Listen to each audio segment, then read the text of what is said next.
ನಮಸ್ಕಾರ ಸ್ನೇಹಿತರೆ, ಎಲ್ರಿಗೂ ಜೈ ಭೀಮ್. ನಾನು ನಿಮ್ಮ ಹರಿರಾಮ್. ನಾನಿವತ್ತು ಈ ವಿಡಿಯೋ ಮಾಡಲಿಕ್ಕೆ ಬಹಳ ಮುಖ್ಯವಾಗಿರ್ತಕ್ಕಂಥ ಕಾರಣ ಏನಿವತ್ತು ಸುಪ್ರೀಂ ಕೋರ್ಟ್ ದೇಶದ ಸರ್ವೋಚ್ಚ ನ್ಯಾಯಾಲಯ ಒಂದು ಮಹತ್ವವಾದಂಥ ತೀರ್ಪನ್ನು ಕೊಟ್ಟಿದೆ. ಅದೇನಂತ ಹೇಳಿದ್ರೆ, ಏನು ಇದಕ್ಕಿಂತ ಹಿಂದೆ ಜಸ್ಟಿಸ್ ಚಿನ್ನಯ್ಯ ಅವರ ಒಂದು ಜಡ್ಜ್ಮೆಂಟಲ್ಲಿ ಒಳ ಮೀಸಲಾತಿ ಅಂದರೆ ಪರಿಶಿಷ್ಟ ಜಾತಿಗಳ ಒಳಗೆ ಮತ್ತೆ ಒಳ ಮೀಸಲಾತಿ ಕೊಡೋದು ತಪ್ಪು ಅನ್ನುವಂಥ ನಿಟ್ಟಿನಲ್ಲಿ ಅಥವಾ ಸರಿ ಇಲ್ಲ ಅನ್ನುವಂಥ ನಿಟ್ಟಿನಲ್ಲಿ ಒಂದು ತೀರ್ಪನ್ನು ಕೊಟ್ಟಿತ್ತು. ಅದರ ಒಂದು ತೀರ್ಪನ್ನು ಪ್ರಶ್ನಿಸಿ ಏನೀಗಾಗಲೇ ಆಂಧ್ರ, ಪಂಜಾಬು, ಇನ್ನೊಂದಿಷ್ಟು ರಾಜ್ಯಗಳಲ್ಲಿ ಒಳ ಮೀಸಲಾತಿಯನ್ನು ತಂದಿದ್ರು. ಅದೆಲ್ಲವನ್ನು ಕೂಡ ಪ್ರಶ್ನಿಸಿ ಮತ್ತೆ ಅದು ಲಾರ್ಜರ್ ಬೆಂಚ್ಗೆ ಅಂದರೆ 7 ಜಡ್ಜ್ಗಳಿರ್ತಕ್ಕಂಥ ಲಾರ್ಜರ್ ಬೆಂಚ್ಗೆ ಅದನ್ನು ರೆಕಮೆಂಡ್ ಮಾಡಿದ್ರು. ಇವತ್ತು ಅದು ತೀರ್ಪು ಹೊರಬಂದಿದೆ. ತೀರ್ಪು ಏನು ಹೇಳುತ್ತೆ ಸ್ಪಷ್ಟವಾಗಿ ಅಂತ ಹೇಳಿದ್ರೆ, ಒಳ ಮೀಸಲಾತಿಯನ್ನು ಕೊಡುವಂಥದ್ದು ಸಬ್ ಕ್ಯಾಟಗರೈಸೇಷನ್ ಅಥವಾ SCಗಳನ್ನು OBCಗಳ ರೀತಿಯಲ್ಲೇ ಅದನ್ನು ಗುಂಪು ಮಾಡಿ ಅಥವಾ ಕ್ಯಾಟಗರೈಸ್ ಮಾಡಿ ಆಯಾ ಸಮುದಾಯಗಳ ಶೈಕ್ಷಣಿಕ ಮತ್ತು ಸಾಮಾಜಿಕ ಹಿಂದುಳುವಿಕೆಯ ಆಧಾರದ ಮೇಲೆ ಮೀಸಲಾತಿಯನ್ನು ಕೊಡಬಹುದು ಅಂತೇಳಿ ತೀರ್ಪನ್ನು ಕೊಟ್ಟಿದೆ. ನಾವು ಇದನ್ನ ಸ್ವಾಗತಿಸ್ತಾ ಇದ್ದೀವಿ. ಬಹಳ ಸಂತೋಷ ಆಗಿದೆ ಈ ಒಂದು ಜಡ್ಜ್ಮೆಂಟ್. ಇದನ್ನ ನಾವೆಲ್ಲರೂ ಕೂಡ, ಇಡೀ ರಾಜ್ಯ ಅಲ್ಲ, ಇಡೀ ದೇಶ ಕೂಡ ಅದನ್ನ ಸಂಭ್ರಮಿಸ್ತಾ ಇದ್ದೀವಿ. ಇದು ಬಹಳ ಸುಮಾರು 3 ದಶಕಗಳು, 30 ವರ್ಷಗಳ ಕಾಲ ಇಡೀ ದೇಶದಲ್ಲಿ, ಬಹಳ ಮುಖ್ಯವಾಗಿ ಆಂಧ್ರ ಮತ್ತು ಕರ್ನಾಟಕದಲ್ಲಿ ಒಂದು ದೊಡ್ಡ ಹೋರಾಟ, ಚಳುವಳಿ ನಡೀತು ಒಳ ಮೀಸಲಾತಿ ಬೇಕು ಅಂತ ಹೇಳಿ. ಆ ಒಂದು ಹೋರಾಟ ಮಾಡಿದಂತ ಹೋರಾಟಗಾರರು, ಈ ಪ್ರಕ್ರಿಯೆಯಲ್ಲಿ ತನ್ನ ಪ್ರಾಣವನ್ನೇ ಕಳ್ಕೊಂಡಂತ ಅನೇಕ ವಿದ್ಯಾರ್ಥಿಗಳು, ಹೋರಾಟಗಾರರು, ಅವರೆಲ್ಲರಿಗೂ ಕೂಡ ಒಂದು ರೀತಿ ಸಂದಂತ ಜಯ. ಮತ್ತೆ ಇದೆಲ್ಲವೂ ಕೂಡ ಅವರ ಪ್ರಾಣದ ತ್ಯಾಗದ ಒಂದು ಪ್ರತಿಫಲ ಅಂತ ಕೂಡ ನಾನು ಹೇಳಲಿಕ್ಕೆ ಬಯಸ್ತೇನೆ. ಹಾಗಾಗಿ ಇವತ್ತು ಸಬ್ ಕ್ಯಾಟಗರೈಸೇಷನ್ ಮಾಡುವಂಥದ್ದನ್ನ ಅಥವಾ ಒಳ ಮೀಸಲಾತಿ ಕೊಡುವಂಥದ್ದನ್ನ ಕೊಟ್ಟಿರ್ತಕ್ಕಂಥದ್ದು ಸರಿ ಇದೆ, ಅದನ್ನು ಒಪ್ತಾ ಇದ್ದೀವಿ. ಮತ್ತೆ ಈಗ ರಾಜ್ಯ ಸರ್ಕಾರಗಳು ಅಥವಾ ಕೇಂದ್ರ ಸರ್ಕಾರ, ಬಹಳ ಮುಖ್ಯ ರಾಜ್ಯ ಸರ್ಕಾರಗಳು ಅದನ್ನ ಎಷ್ಟರ ಮಟ್ಟಿಗೆ ಜಾರಿ ಮಾಡ್ತಾರೆ ಅನ್ನೋದನ್ನು ಕೂಡ ಇವತ್ತು ನಾವು ಕಾದು ನೋಡಬೇಕಾಗಿದೆ. ಮುಂದಿನ ದಿನ ಅದನ್ನು ಮಾಡ್ತಾರೆ ಅಂತ ಭಾವಿಸ್ತೀನಿ. ಆದ್ರೆ ಇದರ ಪ್ರಕ್ರಿಯೆಯೊಳಗೆ ಒಂದು ದೊಡ್ಡ ಎಡವಟ್ಟು ಇವತ್ತು ಸುಪ್ರೀಂ ಕೋರ್ಟ್ ಅಲ್ಲಿ ನಡೆದಿದೆ. ಏನಪ್ಪಾ ಅಂತ ಹೇಳಿದ್ರೆ, ಇದಕ್ಕಿಂತ ಹಿಂದೆ ಏನು ಮಂಡಲ್ ವರದಿ ಜಾರಿ ಮಾಡಬೇಕಾದ್ರೆ, ಅಂದ್ರೆ ಹಿಂದುಳಿದ ವರ್ಗಗಳಿಗೆ ಮೀಸಲಾತಿ ಕೊಡಬೇಕು 27% ಅಂತ ಸಂದರ್ಭದಲ್ಲಿ 92ನೇ ಇಸ್ವಿಯಲ್ಲಿ Indira Sawhney versus Union of India ಪ್ರಕರಣದಲ್ಲೂ ಕೂಡ ಅಷ್ಟೇ, OBCಗಳಿಗೆ ಕೊಟ್ಟಿರುವ ಮೀಸಲಾತಿ ಸಿಂಧುವೋ ಅಸಿಂಧುವೋ, whether the reservation given to the OBC or other backward caste is constitutional or unconstitutional ಅನ್ನುವಂಥ ಪ್ರಶ್ನೆ. ಅದರ ದುರಂತ ಆ ಸಂದರ್ಭದಲ್ಲೂ ಕೂಡ ಆ ಪ್ರಕರಣದಲ್ಲಿ ಕೋರ್ಟ್ ತೀರ್ಪು ಕೊಟ್ಟಿದ್ದೇನಪ್ಪ ಅಂದ್ರೆ, ಅದು ಸಿಂಧು ಅಂತ ಹೇಳ್ತಾ ಅಲ್ಲಿ ಯಾವ ಪ್ರಶ್ನೆಯನ್ನ ತೆಗೆದಿರಲಿಲ್ಲ. ಅಂದ್ರೆ 50% ಸೀಲಿಂಗ್ ಅನ್ನ ಮೀಸಲಾತಿಗೆ ಹಾಕಬೇಕಾ, ಅಂದ್ರೆ ಮೀಸಲಾತಿಯನ್ನ 50% ಅನ್ನ ದಾಟಬಹುದನ್ನುವಂತ ಪ್ರಶ್ನೆ, ದಾಟಬಹುದಾ ದಾಟಬಾರದಾ ಅನ್ನುವಂಥ ಪ್ರಶ್ನೆ ಯಾರೂ ಕೇಳಿರಲಿಲ್ಲ. ಆದ್ರೆ ಆ ಪ್ರಕರಣದಲ್ಲಿ ಸುಪ್ರೀಂ ಕೋರ್ಟ್ ಹೇಳ್ತು 50% ಸೀಲಿಂಗ್ ಅನ್ನ ದಾಟಬಾರದು ಅಂತೇಳಿ. ಆದ್ರೆ ದುರಂತ ಅದು ದಲಿತರು ಅಂದ್ರೆ SC ST ಮತ್ತು OBCಗಳ ಪ್ರಕರಣದಲ್ಲಿ ದಾಟಬಾರದು ಅಂತ ಹೇಳ್ತಾರೆ. ಆದ್ರೆ ಇತ್ತೀಚೆಗೆ EWS ಬಂದಾಗ, ಅದು ದಾಟದಾಗ ಅವರ ಮೀಸಲಾತಿನೇ ಬೇರೆ, ಇವರ ಮೀಸಲಾತಿನೇ ಬೇರೆ ಅಂತೇಳಿ ಅದು ಸರಿ ಅಂತ ಕೂಡ ಹೇಳಿದ್ರು. ಹಾಗೆಯೇ ಇವತ್ತು ಈ ಒಳ ಮೀಸಲಾತಿಯ ಪ್ರಕರಣದಲ್ಲೂ ಕೂಡ ಒಂದು ದೊಡ್ಡ ದುರಂತ ಏನಪ್ಪಾ ಆಗಿದೆ ಅಂದ್ರೆ, ಒಳ ಮೀಸಲಾತಿ ಕೊಟ್ಟಿರೋದು ಸರಿ, ಆದರೆ ಈ ಇಡೀ ಏನು ಪಂಜಾಬಿನ ಹೈಕೋರ್ಟ್ ನಲ್ಲಿ ಪ್ರಶ್ನೆ ಮಾಡಿರ್ತಕ್ಕಂಥ, ಅಥವಾ ಆಂಧ್ರದಲ್ಲಿ ಕೂಡ ಏನು ಮೀಸಲಾತಿ ಬಂದಿತ್ತು, ಒಳ ಮೀಸಲಾತಿ ಕೊಟ್ಟಿದ್ದು, ಅದನ್ನ ಪ್ರಶ್ನೆ ಮಾಡಿದಂತ ಜಸ್ಟಿಸ್ ಚಿನ್ನಯ್ಯ ಅವರ ತೀರ್ಪನ್ನ ಪ್ರಶ್ನೆ ಮಾಡಿ ಸುಪ್ರೀಂ ಕೋರ್ಟ್ಗೆ ಹೋಗಿ ಲಾರ್ಜರ್ ಬೆಂಚ್ಗೆ ಹೋದ್ಮೇಲೆ ಅಲ್ಲಿ ಪ್ರಶ್ನೆ ಕೇಳಿರುವಂತದ್ದು ಸಿಂಪಲ್: ಶೆಡ್ಯೂಲ್ ಕಾಸ್ಟ್ ಜಾತಿಗಳನ್ನ ಮತ್ತೆ ಸಬ್ ಕ್ಯಾಟಗರೈಸ್ ಮಾಡಬಹುದಾ, ಅಂದ್ರೆ ಮೀಸಲಾತಿ ಒಟ್ಟು ಶೆಡ್ಯೂಲ್ ಕಾಸ್ಟ್ ಮೀಸಲಾತಿಯೊಳಗೆ ಒಳ ಮೀಸಲಾತಿ ತರಬಹುದಾ ಅಂತ ಪ್ರಶ್ನೆ ಅಷ್ಟೇ. ಅದಕ್ಕೆ ಸ್ಪಷ್ಟವಾಗಿ ಕೋರ್ಟ್ ಹೇಳಿದೆ, ಇದು ಸರಿ ಇದೆ. ಯಾಕಂದ್ರೆ ಪರಿಶಿಷ್ಟ ಜಾತಿಗಳು ಅನ್ನೋದು ಒಂದು ಹೋಮೋಜಿನಿಯಸ್ ಗ್ರೂಪ್ ಅಲ್ಲ, ಅದು ಒಂದು ಗುಂಪು ಅಲ್ಲ, ಅದು ಬೇರೆ ಬೇರೆ ತರದ ಬೇರೆ ಬೇರೆ ಸಾಮಾಜಿಕ ಶೈಕ್ಷಣಿಕ ಪರಿಸ್ಥಿತಿ ಇರ್ತಕ್ಕಂಥ ಅಥವಾ ವ್ಯವಸ್ಥೆ ಇರ್ತಕ್ಕಂಥ ಗುಂಪುಗಳು ಅಂತ ಸ್ಪಷ್ಟವಾಗಿ ಹೇಳಿದೆ. ಹಾಗಾಗಿ ಸರಿ ಅಂತ ಹೇಳ್ತದೆ. ಆದರೆ ಈ ಪ್ರಕರಣದಲ್ಲಿ ಯಾರೂ ಕೂಡ SC STಗಳಿಗೆ ಕ್ರೀಮಿ ಲೇಯರ್ ಅಪ್ಲೈ ಮಾಡಬಹುದಾ ಮಾಡಬಾರ್ದ ಅಂತ ಯಾರೂ ಕೇಳಿಲ್ಲ. ಆದ್ರೆ ಬಹಳ ಆಘಾತಕಾರಿಯಾಗಿರ್ತಕ್ಕಂಥದ್ದು ಏನಪ್ಪ ಅಂದ್ರೆ, ಇದೇ ಕೋರ್ಟ್ನ ಇದೇ ಜಡ್ಜ್ಮೆಂಟ್ ಅಲ್ಲಿ ಹೇಳ್ತಾರೆ, SC ಮತ್ತು STಗಳಿಗೂ ಕೂಡ ಕ್ರೀಮಿ ಲೇಯರ್, ಕೆನೆ ಪದರವನ್ನ ಅಳವಡಿಸಬೇಕಾಗುತ್ತೆ ಅನ್ನುವಂತ ಭಯಾನಕವಾದಂತ, ಆಘಾತಕಾರಿಯಾದಂತ, ಅಪಾಯಕಾರಿಯಾದಂತ ಒಂದು ಅಬ್ಸರ್ವೇಷನ್ ಅನ್ನ ಮಾಡಿದ್ದಾರೆ. ಇದರಲ್ಲಿ ಎಲ್ಲಾ ಜಡ್ಜ್ಗಳು ಕೂಡ ಇದು ಸರಿ ಇದೆ. ಉದಾಹರಣೆಗೆ ಜಸ್ಟಿಸ್ ವಿಕ್ರಮ್ನಾಥ್ ಅವರು ಹೇಳ್ತಾರೆ ನೋಡಿ, ಅವ್ರು ಹೇಳ್ತಾರೆ ಯಾವ ಕ್ರಿಮಿ ಲೇಯರ್ OBCಗಳಿಗೆ ಅಪ್ಲೈ ಆಗುತ್ತೆ ಅದು ಶೆಡ್ಯೂಲ್ ಕಾಸ್ಟ್ ಅವ್ರಿಗೂ ಕೂಡ ಆಗುತ್ತೆ ಅನ್ನುವಂತ ಗವಾಯಿ ಅವರ ಏನು ಒಂದು ಒಪ್ಪಿಗೆ ಇದೆ ಅಥವಾ ಅವರ ಅಭಿಪ್ರಾಯ ಇದೆ, ಅದನ್ನ ನಾನು ಒಪ್ತೀನಿ.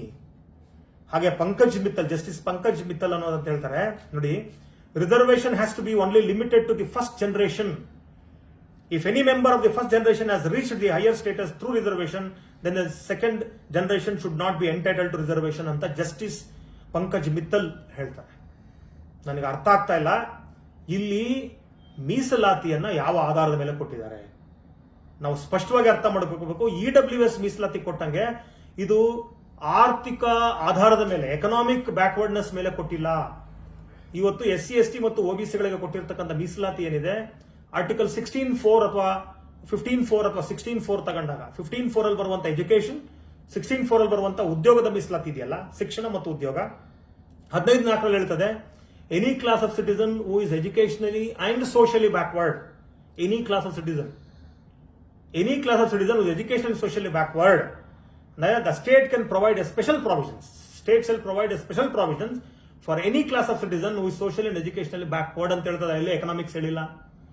ಹಾಗೆ ಉದ್ಯೋಗದ ವಿಷಯಕ್ಕೆ ಬಂದಾಗ 16(4) ಆರ್ಟಿಕಲ್ ಹೇಳುತ್ತೆ, the state can provide any special provision for any class of citizen who is inadequately represented in the state service ಅಂತ ಸ್ಪಷ್ಟವಾಗಿ ಸಂವಿಧಾನದಲ್ಲಿ ಹೇಳ್ತದೆ. ಅಂದ್ರೆ ಇಲ್ಲಿ ನೀವು ಮೀಸಲಾತಿ ಕೊಡ್ತಾ ಇರೋದು ಸಾಮಾಜಿಕ ಮತ್ತು ಶೈಕ್ಷಣಿಕ ಹಿನ್ನೆಲೆಯ ಆಧಾರದ ಮೇಲೆ ಹೊರತು ಆರ್ಥಿಕ ಹಿನ್ನೆಲೆಯ ಮೇಲೆ ಅಲ್ಲ. ಒಬ್ಬ ಪಿಯೋನ್, ಒಬ್ಬ ಸ್ವೀಪರ್, ಒಬ್ಬ ಕಸ ಗುಡಿಸೋನು ಮೀಸಲಾತಿ ಮೇಲೆ ಕೆಲಸಕ್ಕೆ ಹೋದ್ರು, ಒಬ್ಬ IAS ಒಂದು ಕೆಲಸಕ್ಕೆ ಹೋದ್ರೂ ಕೂಡ ನಿಮ್ಮ ಜಾತಿ ಬದಲಾಗಲ್ಲ, ನಿಮ್ಮ ಜಾತಿಯ ಪರಿಸ್ಥಿತಿ ಬದಲಾಗಲ್ಲ, ನಿಮ್ಮ ಸಾಮಾಜಿಕ ಸ್ಥಿತಿಗತಿಗಳು ಬದಲಾಗಲ್ಲ, ಆರ್ಥಿಕ ಸ್ಥಿತಿಗತಿಗಳು ಬದಲಾಗಬಹುದು. ಉದಾಹರಣೆಗೆ ಇತ್ತೀಚೆಗೆ ಬೆಂಗಳೂರಿನಲ್ಲಿ 2 ಪ್ರಕರಣಗಳು ನಡೆದಿದೆ, live incidents. IIMB, Indian institute of management, ಪ್ರತಿಷ್ಠಿತ ಶಿಕ್ಷಣ ಸಂಸ್ಥೆ, ಅಲ್ಲಿ ಒಬ್ಬ ಪ್ರೊಫೆಸರ್ ಗೋಪಾಲ್ ದಾಸ್ ಅನ್ನುವಂತ ಒಬ್ಬ ವ್ಯಕ್ತಿ ಅಸೋಸಿಯೇಟ್ ಪ್ರೊಫೆಸರ್ ಆಗ್ತಾರೆ. ಆದ್ರೆ ಆತ ಜಾತಿಯ ಗೊತ್ತಾದ ಮೇಲೆ ಆತನ ಮೇಲೆ ಬಹಳಷ್ಟು ಜಾತಿ ದೌರ್ಜನ್ಯ ಆಗುತ್ತೆ, ಆತನ ಕೆಲಸ ತೆಗಿಬೇಕು ಅನ್ನುವಂತ ಹುನ್ನಾರಗಳು ನಡೀತದೆ, ಅವ್ರ ಮೇಲೆ ಸುಳ್ಳು ಆಪಾದನೆಗಳಾಗ್ತದೆ, ಇಡೀ ವ್ಯವಸ್ಥೆ ಅವರ ವಿರುದ್ಧವಾಗಿ ಅಲ್ಲಿ ನಿಂತ್ಕೊಳ್ತದೆ. ಹಾಗೆ ನಿಮಾನ್ಸಲ್ಲಿ ಪ್ರೊಫೆಸರ್ ಲಿಂಗರಾಜ್ ಅನ್ನುವಂಥವ್ರು ಇಡೀ ನಿಮಾನ್ಸಲ್ಲಿ ಕರೆದಿರುವಂತ ಒಂದು ಹುದ್ದೆಗೆ, ಇಡೀ ದೇಶದಲ್ಲಿ ಆತನೊಬ್ಬನೇ ಹುದ್ದೆಗೆ ಅಪ್ಲೈ ಮಾಡ್ತಾನೆ, ಆದ್ರೆ ಆತನ ಶೆಡ್ಯೂಲ್ ಕಾಸ್ಟ್ ಅನ್ನೋ ಒಂದು ಕಾರಣಕ್ಕೆ ಆ ಹುದ್ದೆಯನ್ನು ಆತನಿಗೆ ಕೊಡೋದಿಲ್ಲ. ಇವತ್ತು ಕೂಡ ಇಡೀ ದೇಶದಲ್ಲಿ IIM, IISc, IIT ಈ ತರ ಪ್ರತಿಷ್ಠಿತ ಅಥವಾ national institutes of national importance ಅಂತ ಏನ್ ಹೇಳ್ತೀವಿ, ಇಲ್ಲಿ ಇವತ್ತು ಕೂಡ ಇವರ ಪ್ರಾತಿನಿಧ್ಯ ಇಲ್ಲ. ಕಾರಣ ಏನು? ಇವರು ಬಡವರು ಅಂತಲ್ಲ, ಇವರ ಜಾತಿಯ ಕಾರಣಕ್ಕೆ.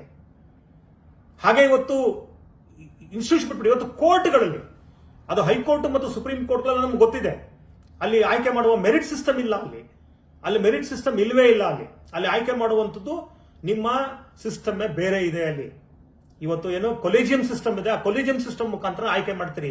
ಕೊಲೇಜಿಯಂ ಅಲ್ಲಿ ಯಾರನ್ನ ಆಯ್ಕೆ ಮಾಡ್ತೀರಿ ನೀವಲ್ಲೂ? What is the merit system, what is the criteria? ಅಲ್ಲೂ ಇಲ್ಲ. ಯಾಕೆ ಇವತ್ತು ಅಲ್ಲಿ ಹೆಚ್ಚಿನ ಸಂಖ್ಯೆಯಲ್ಲಿ ದಲಿತರು ಇಲ್ಲ ಅಂದ್ರೆ ಅಲ್ಲೂ ಕೂಡ ಜಾತಿಯ ಕಾರಣಕ್ಕೆ. ಆದ್ರೆ ನೀವು ಇವತ್ತು ಜಾತಿ ಶೆಡ್ಯೂಲ್ ಕಾಸ್ಟ್ ಅವ್ರಿಗೂ ನೀವು ಕ್ರೀಮಿ ಲೇಯರ್ ಅಪ್ಲೈ ಮಾಡ್ತೀರಾ ಅಂತ ಹೇಳ್ತೀರಲ್ಲ, ಇದು ಏನೂ ಇಲ್ಲ. ಇದು ಮೀಸಲಾತಿಯ ವಿರುದ್ಧವಾದಂತ ಧೋರಣೆ, ಮೀಸಲಾತಿಯನ್ನ ಮುಗಿಸುವಂತ ಧೋರಣೆ. ನಾನು ಒಂದೇ ಒಂದು ಪ್ರಶ್ನೆ ಕೇಳ್ತೀನಿ. ಈಗ ಉದಾಹರಣೆಗೆ ಒಂದು IIT, IIM ಅಥವಾ ಇಂಜಿನಿಯರಿಂಗ್, ಡಾಕ್ಟರ್ ಅಥವಾ ಯಾವುದೇ ಒಂದು ಉನ್ನತವಾದಂತ ಶಿಕ್ಷಣ ಆಗಿರ್ಬೋದು ಅಥವಾ ಉದ್ಯೋಗ ಆಗಿರ್ಬೋದು, ಹೋಗಬೇಕಾದ್ರೆ ಈಗ ಆಲ್ರೆಡಿ ಒಂದು ಜನರೇಷನ್ ಶಿಕ್ಷಣವನ್ನ ಪಡ್ಕೊಂಡು ಒಂದಿಷ್ಟು ಎಕನಾಮಿಕಲಿ ಸ್ಟ್ರೆಂಥನ್ ಆಗಿ ಒಂದಿಷ್ಟು ಶೈಕ್ಷಣಿಕವಾಗಿ ಮುಂದುವರೆದಂತ ವ್ಯಕ್ತಿಗಳು ಮಾತ್ರ ತಮ್ಮ ಮಕ್ಕಳಿಗೆ ಒಳ್ಳೆಯ ಶಿಕ್ಷಣ ಕೊಡಿಸಿ ಇಲ್ಲಿ ಕಾಂಪಿಟೇಷನ್ಗೆ ಕಳಿಸ್ಲಿಕ್ಕೆ ಸಾಧ್ಯ ಇದೆ. ಆದ್ರೆ ಹಳ್ಳಿಯಲ್ಲಿರ್ತಕ್ಕಂಥ ತಿಮ್ಮಪ್ಪ ಬೊಮ್ಮಪ್ಪನ ಮಕ್ಕಳು ಇಲ್ಲಿ ಹೋಗ್ಲಿಕ್ಕೆ ಹೇಗೆ ಸಾಧ್ಯ? ಹೋದ್ರೂ ಕೂಡ ಆ ಸಂಖ್ಯೆ ಕಡಿಮೆ. ಈಗ ಏನು ಕೇಂದ್ರದಲ್ಲಿ 22% ಮೀಸಲಾತಿ ಇದೆ, ರಾಜ್ಯದಲ್ಲಿ 18% ಮೀಸಲಾತಿ ಇದೆ, 18-22% ಈಗ ಆಗ್ಲೇ ಅದನ್ನ ಫುಲ್ಫಿಲ್ ಆಗಿಲ್ಲ. ಈಗ ನೀವು ಇವರಿಗೆ ಅವಕಾಶ ಕೊಡೋದನ್ನ ನಿಲ್ಲಿಸಿದ್ರೆ ನಾಳೆ ಆ ಜಾಗಗಳಿಗೆ ಯಾರು ಹೋಗ್ತಾರೆ? ಆಯ್ತು, ನೀವು ಕ್ರೀಮಿ ಲೇಯರ್ ಅಂದ್ರೆ ಯಾರೋ ಒಂದ್ಸಲಿ ಸಿಕ್ಕಿದೆ ಅವ್ರಿಗೆ ಕೊಡಬಾರದು, ಹೊಸಬರು ಕೊಡಬೇಕು ಅಂದಾಗ ಅಲ್ಲಿ ಹೊಸಬರು ಕ್ಯಾಂಡಿಡೇಟ್ಗಳು ಸಿಗಲ್ಲ. ಆ ಹುದ್ದೆಗಳು ಎಲ್ಲಿ ನೀವು ಅದನ್ನ ಜನರಲ್ ಮೆರಿಟ್ ಕನ್ವರ್ಟ್ ಮಾಡ್ತೀರಾ? ಇದು ತಪ್ಪು ಧೋರಣೆ. ಇದು ಮೀಸಲಾತಿಯನ್ನು ಮುಗಿಸುವಂತ ತಂತ್ರ.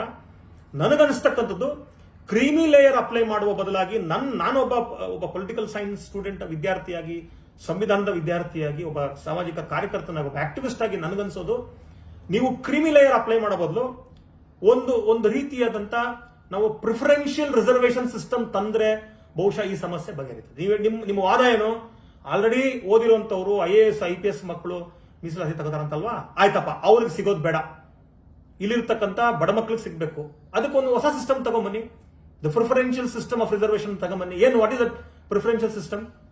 ಪ್ರಿಫರೆನ್ಷಿಯಲ್ ಸಿಸ್ಟಮ್ ಅಂದ್ರೆ ಏನಪ್ಪಾ ಅಂದ್ರೆ, ಒಂದು ಉದಾಹರಣೆಗೆ ಒಂದು ಶಿಕ್ಷಣ ಸಂಸ್ಥೆ ಅಥವಾ ಒಂದು ಉದ್ಯೋಗಕ್ಕೆ ನೀವು ಹುದ್ದೆ ಕರೆದಾಗ ಅಲ್ಲಿ ಮೊದಲ ಆದ್ಯತೆ ಯಾರಿಗಪ್ಪ ಕೊಡಬೇಕು ಅಂದ್ರೆ, ನೀವು ಹಳ್ಳಿಗಾಡಿನಲ್ಲಿ ಇರ್ತಕ್ಕಂಥ ಒಂದು ಬಡ ವಿದ್ಯಾರ್ಥಿಗೆ, ಅವನ ನಂತರ ನೆಕ್ಸ್ಟ್ ಪ್ರಿಫರೆನ್ಸ್ ಯಾರು ಕೊಡ್ಬೇಕಂದ್ರೆ ಸಿಟಿಯಲ್ಲಿ ಇರ್ತಕ್ಕಂಥವ್ರಿಗೆ. ಅಲ್ಲಿ ನಿಮಗೆ ಏನಾದರೂ ಹಳ್ಳಿಗಾಡಿನ ಒಬ್ಬ ಬಡ ವಿದ್ಯಾರ್ಥಿ ನಿಮಗೆ ಸಿಗ್ಲಿಲ್ಲ ಅಂದ್ರೆ, ಸಿಟಿಯಲ್ಲಿ ಇರ್ತಕ್ಕಂಥ ಒಬ್ಬ ಬಡ ವಿದ್ಯಾರ್ಥಿ ನಿಮಗೆ ಸಿಗ್ಲಿಲ್ಲ ಅಂದ್ರೆ, ಮತ್ತೆ ಆ ಕೋಟಾ ಬೇರೆ ಕನ್ವರ್ಟ್ ಆಗದೇನೆ ಇದೇ ಸಮುದಾಯದಲ್ಲಿ ನೆಕ್ಸ್ಟ್ ಕ್ಯಾಟಗರಿ ಬರ್ತದಲ್ಲ, ಅವನು ಶ್ರೀಮಂತನಾಗಿರ್ಬೋದು, ಉನ್ನತ ಅಧಿಕಾರಿ ಆಗ್ಬೋದು, ಅವ್ರ ಮಗ ಅಥವಾ ಮಗಳು ಕೊಡುವಂತ ವ್ಯವಸ್ಥೆ ಆಗ್ಬೇಕಂದ್ರೆ ಅವರಿಗೆ ಮೀಸಲಿಟ್ಟಿರುವಂತ ಸ್ಥಾನಗಳನ್ನು ಅವ್ರಿಗೆ ಕೊಡ್ಬೇಕು. ನೀವು ಇವತ್ತು ಕ್ರಿಮಿ ಲೇಯರ್ ಹೆಸರಿನಲ್ಲಿ ಇವತ್ತು ನೀವು ಮೀಸಲಾತಿಯನ್ನು ನಾಶ ಮಾಡಕೊಂಡಿದ್ದೀರಿ. ಮತ್ತೆ ಇವತ್ತು ಅದನ್ನ ಜನರಲ್ ಮೆರಿಟ್ಗೆ ಕನ್ವರ್ಟ್ ಮಾಡ್ಲಿಕ್ಕೆ ಹೊಂಟಿದ್ದೀರಿ. ಜನರಲ್ ಮೆರಿಟ್ ಅಲ್ಲೂ ಕೂಡ ಅಷ್ಟೇ, ಅದು OBCಗಳಿಗೂ ಸಿಗಲ್ಲ, ಇನ್ನೊಬ್ರಿಗೂ ಸಿಗಲ್ಲ. ಅಲ್ಲಿ ಸಿಗುವಂಥದ್ದು ಬಲಿಷ್ಠ ಜಾತಿಗಳಿಗೆ ಮಾತ್ರ. ಹಾಗಾಗಿ ನನಗನ್ಸ್ತಕ್ಕಂಥದ್ದು, ಇವತ್ತು ಇಡೀ ದಲಿತ ಮತ್ತು ಹಿಂದುಳಿದ ಸಮುದಾಯದ ಚಿಂತಕರು, ಹೋರಾಟಗಾರರು ಇದ್ರ ಬಗ್ಗೆ ಬಹಳ ಗಂಭೀರವಾಗಿ ಯೋಚನೆ ಮಾಡಬೇಕಾಗಿದೆ. ಈ ಪ್ರಕರಣದಲ್ಲಿ ಪ್ರತಿನಿಧಿಸ್ತಿರ್ತಕ್ಕಂಥ ಕೇಂದ್ರ ಸರ್ಕಾರದ ವಕೀಲರು ಕೂಡ ಅಷ್ಟೇ ಇದ್ರ ಬಗ್ಗೆ ಮಾತಾಡಬೇಕಾಗಿತ್ತು. ಇದರಿಂದ ನಮ್ಗೆ ಅರ್ಥ ಆಗುವಂಥದ್ದು ಅಂದ್ರೆ, ಕೇಂದ್ರ ಸರ್ಕಾರ ಮೀಸಲಾತಿಯ ವಿರುದ್ಧವಾಗಿರ್ತಕ್ಕಂಥ ಧೋರಣೆ ಏನು ಅನ್ನೋದನ್ನ ನಮಗೆ ಈ ಒಂದು ಜಡ್ಜ್ಮೆಂಟ್ ಅಲ್ಲಿ ಅರ್ಥ ಆಗುತ್ತೆ. ಯಾಕಂದ್ರೆ ಆ ಜಡ್ಜ್ಗಳು ಆ ಒಪಿನಿಯನ್ ಅನ್ನ ಹೇಳಿದಾಗ ಅದನ್ನ ಪ್ರಶ್ನೆ ಮಾಡಬೇಕಿತ್ತು. ನಾವಿಲ್ಲಿ ಪ್ರಶ್ನೆ ಮಾಡಿರೋದು ಒಳ ಮೀಸಲಾತಿಯ ಬಗ್ಗೆ ಹೊರತು ನಾವು ಪ್ರಶ್ನೆ ಮಾಡಿರೋದು ಕ್ರಿಮಿ ಲೇಯರ್ ಅಲ್ಲ ಅಂತ ಮಾತಾಡಬೇಕಾಗಿತ್ತು.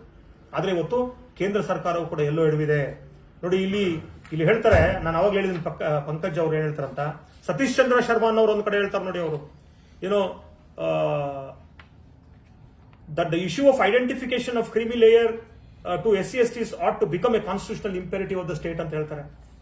ಜಸ್ಟಿಸ್ ಗವಾಯಿ ಅವರು ಕೂಡ ಅದನ್ನೇ ಹೇಳ್ತಾರೆ. ಏನಂತ, the state must evolve A policy of identifying the ಕ್ರಿಮಿ layer even the scheduled caste and scheduled tribes so as to exclude them from the benefit of affirmative action. ನೋಡಿ, ಇದು ಎಂತಹ ದುರ್ದೈವ ಅನ್ನುವಂಥದ್ದು ನನಗೆ ಬಹಳ ದೊಡ್ಡ ಪ್ರಶ್ನೆ ಕಾಡ್ತಾ ಇದೆ. ಏನು ಮಾಡ್ತಾ ಇದ್ದಾರೆ ಇವರು? ಮೀಸಲಾತಿಯ ಮೂಲ ಆಶಯವನ್ನೇ ಮರೆತಿದ್ದಾರೆ ಇವರು. ನೀವು EWS ತರೋರಿಗೆ, ಮತ್ತೆ ಇನ್ನೊಂದು ಈ ಕ್ರಿಮಿ ಲೇಯರ್ ಅಂದ ತಕ್ಷಣ ಇವ್ರು ಹೇಳುವಂಥದ್ದು ಒಂದು ಜನರೇಷನ್ ಉದ್ಯೋಗ. ನಾನು ಹೇಳದ್ನಲ್ಲ, ಉದ್ಯೋಗ ತೆಗೆದ ತಕ್ಷಣ ನಿಮ್ಮ ಸಾಮಾಜಿಕ ಸ್ಥಿತಿಗತಿಗಳು ಬದಲಾಗೋದಿಲ್ಲ. ಹಾಗಾಗಿ ನಾನು ಈ ವಿಡಿಯೋ ಮಾಡುವ ಮುಖಾಂತರ ಎಲ್ರಿಗೂ ನಾನು ಯೋಚನೆ ಮಾಡ್ಲಿಕ್ಕೆ ಹೇಳ್ತಿದ್ದೇನೆ. ದಯಮಾಡಿ ಎಲ್ಲ ಸಮುದಾಯದ ಬುದ್ಧಿವಂತರು, ವಿದ್ಯಾವಂತರು ಮತ್ತು ಬಹಳ ಮುಖ್ಯವಾಗಿ ನಮ್ಮನ್ನ ಪ್ರತಿನಿಧಿಸ್ತಕ್ಕಂಥ ಜನಪ್ರತಿನಿಧಿಗಳಿರಲ್ಲ, ಪಾರ್ಲಿಮೆಂಟ್ ಅಲ್ಲಿ ಇರ್ತಕ್ಕಂಥ MPಗಳು ಮತ್ತು ಎಲ್ಲ ವಿಧಾನಸಭೆಗಳಲ್ಲಿರ್ತಕ್ಕಂಥ MLAಗಳು, ಪರಿಷತ್ತಲ್ಲಿರ್ತಕ್ಕಂಥ MLCಗಳು ಇದನ್ನ ಪ್ರಶ್ನೆ ಮಾಡಬೇಕು. ಕೇಂದ್ರ ಸರ್ಕಾರ ಇದರ ವಿರುದ್ಧವಾದಂತ ಅಥವಾ ಇದು ಅಮುಖ್ಯವಾಗದೇ ಇರತಕ್ಕಂಥ ನಿಟ್ಟಿನಲ್ಲಿ ಒಂದು ತೀರ್ಮಾನ ತಗೋಬೇಕಾಗ್ತದೆ. ಇಲ್ಲ ಅಂದ್ರೆ ನಾಳೆ ಹೇಗೆ ಇಂದಿರಾ ಸಾನಿ ಕೇಸಲ್ಲಿ 50% ಸೀಲಿಂಗ್ ಇರಬೇಕಾಗುತ್ತೆ ಅಂತ ಹೇಳಿದ್ದನ್ನ ಇರಬೇಕಂತ ಹೇಳಿದ್ದಾರೆ ಅಂತ ಹೇಗೆ ಮಿಸ್ಇಂಟರ್ಪ್ರಿಟ್ ಮಾಡಿದ್ರು, ಇದನ್ನು ಕೂಡ ಅಷ್ಟೇ. ಇವತ್ತು ಈ ಜಡ್ಜ್ಗಳು ಈ ಒಪಿನಿಯನ್ ಅನ್ನು ಕೊಟ್ಟಿದ್ದಾರೆ. ನಾಳೆ ಸರ್ಕಾರಗಳು ಇದನ್ನ ತೀರ್ಮಾನ ಅಂತ ತೆಗೆದುಕೊಂಡು ನಾಳೆ ಮುಂದಿನ ಜನರೇಷನ್ಗೆ ಯಾವುದೇ ರೀತಿಯ ಮೀಸಲಾತಿಯನ್ನ ಸಿಗದೇ ಇದ್ದಂಗೆ ಮಾಡ್ತಾರೆ. ಇವರು ಉನ್ನತ ಹುದ್ದೆಗಳಿಗೆ, ಉನ್ನತ ಸ್ಥಾನಗಳಿಗೆ ಹೋಗದಂಗೆ ಮಾಡ್ತಾರೆ. ಹಾಗಾಗಿ ನನಗನ್ಸುತ್ತೆ ನಾವೆಲ್ಲರೂ ಕೂಡ ಒಕ್ಕಲಿನಿಂದ ಇದನ್ನ ವಿರೋಧಿಸಬೇಕಾಗ್ತದೆ, ಇದ್ರ ವಿರುದ್ಧ ಜಾಗೃತಿಯನ್ನ ಮೂಡಿಸಬೇಕಾಗ್ತದೆ. ಹಾಗಾಗಿ ನಾನು ಜಾಗೃತಿಯನ್ನ ಮೂಡಿಸುವ ಸಲುವಾಗಿ ಈ ವಿಡಿಯೋನ ಮಾಡ್ತಾ ಇದ್ದೀನಿ. ದಯಮಾಡಿ ಯೋಚನೆ ಮಾಡಿ. ಒಂದು ಕಡೆ ನಮಗೆ ಒಳ ಮೀಸಲಾತಿ ಸಿಕ್ಕಿರುವಂತ ಸಂತೋಷ, ಆದ್ರೆ ಆ ಮೀಸಲಾತಿಯನ್ನ ನಾಶ ಮಾಡತಕ್ಕಂಥ ದುಃಖವೂ ಕೂಡ ಈ ಜಡ್ಜ್ಮೆಂಟ್ ಅಲ್ಲಿ ಇದೆ ಅಂತ ಹೇಳಿ ನಾನು ಭಾವಿಸ್ತಾ ಇದ್ದೀನಿ. ಸೊ ಇಲ್ಲಿವರೆಗೂ ನಾನು ಆ ಜಡ್ಜ್ಮೆಂಟ್ ಅನ್ನ ಒಂದಿಷ್ಟು ಇಂಪಾರ್ಟೆಂಟ್ ಪಾಯಿಂಟ್ಸ್ ನ ಓದ ನಂತರ ನನಗೆ ಅರ್ಥ ಆಗಿರ್ತಕ್ಕಂಥದ್ದು. ಸೊ ಪೂರ್ತಿ ಜಡ್ಜ್ಮೆಂಟ್ ಬರಬೇಕು. ಪೂರ್ತಿ ಜಡ್ಜ್ಮೆಂಟ್ ಬಂದ್ಮೇಲೆ ಏನಿದೆ ಅನ್ನೋದನ್ನ ಮತ್ತೆ ನಾನು ನೋಡಿ ಮತ್ತೆ ಬರ್ತೀನಿ. ನೋಡ್ತಾ ಇರಿ. Thank you. ಜೈ ಹಿಂದ್.